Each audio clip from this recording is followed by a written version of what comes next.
I found my thrill near Blueberry Hill, near Blueberry Hill, where I found you.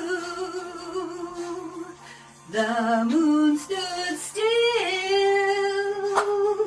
on Blueberry Hill and lingered until my cake came true. The lime and the berries, such sweet specialty, and all of the stirring we did was always to be. So at this time, we're going to make one freaking amazing limeberry cake.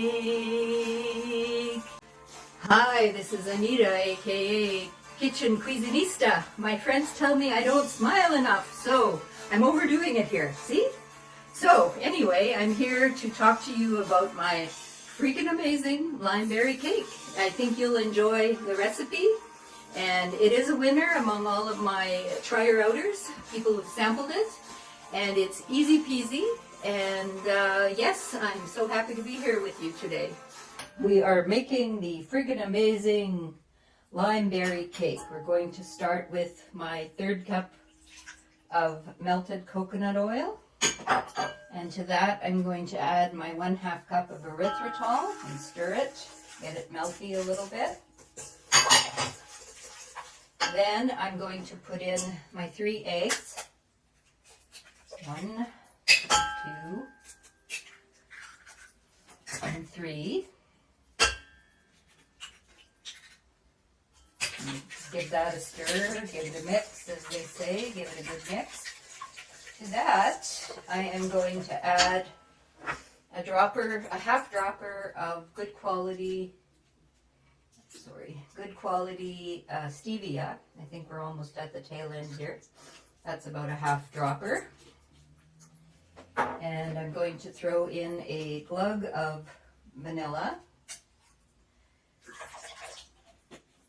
So that's about a teaspoon. And give that a stir. Then we're going to put in I didn't have lime, so I did lemon zest. And I'm going to do 2 tablespoons of organic processed lime juice. That's a joke for all of you that are wondering what I'm talking about. I will put 2 in. Okay, and that's 2. Then we're going to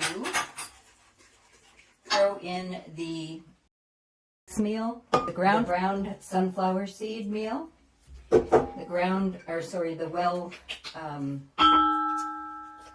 well mixed up coconut flour with no lumps, because that can cause unpleasant, and a 1/2 teaspoon of salt. I do a lot by hand. It's come from years and years of. And last but not least, we're going to do 3 teaspoons of baking powder. 1, 2, 3. There. So that's roughly, just give that a good mix until it's all combined. You don't want any lumps if you can help it.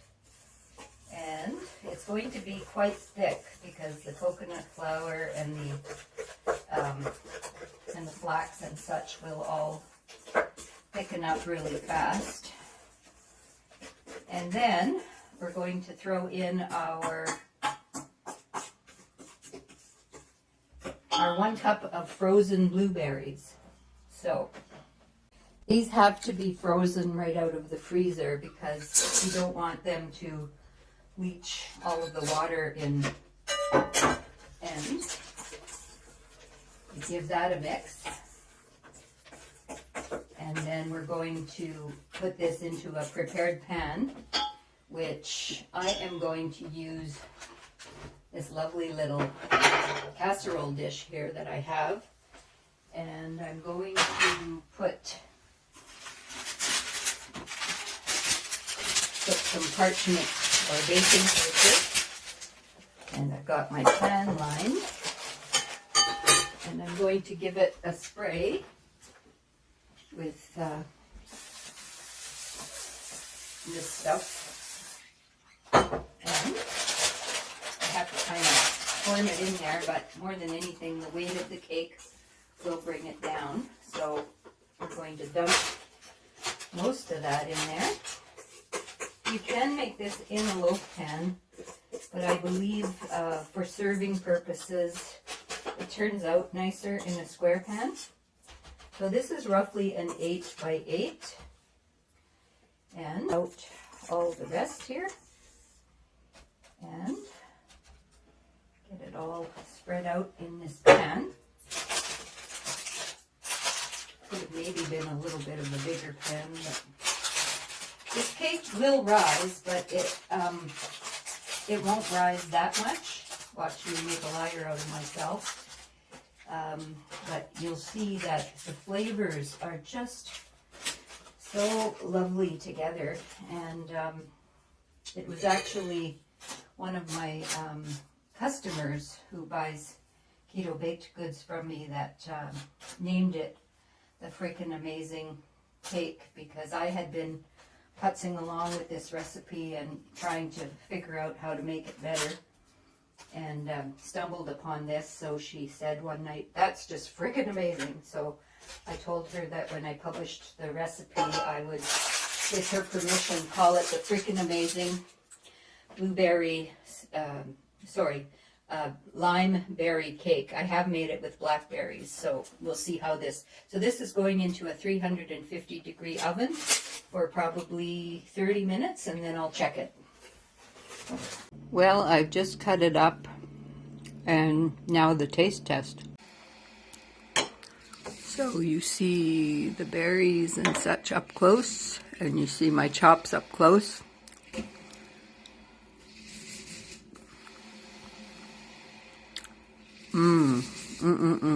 One of the best yet. Could have put maybe a little more lemon in it, but oh. If I knew you were coming, I'd have baked a cake, baked a cake, baked a cake. If I knew you were coming, I'd have baked a cake. How'd you do, how'd you do, how'd you do? Had you dropped me a letter, I'd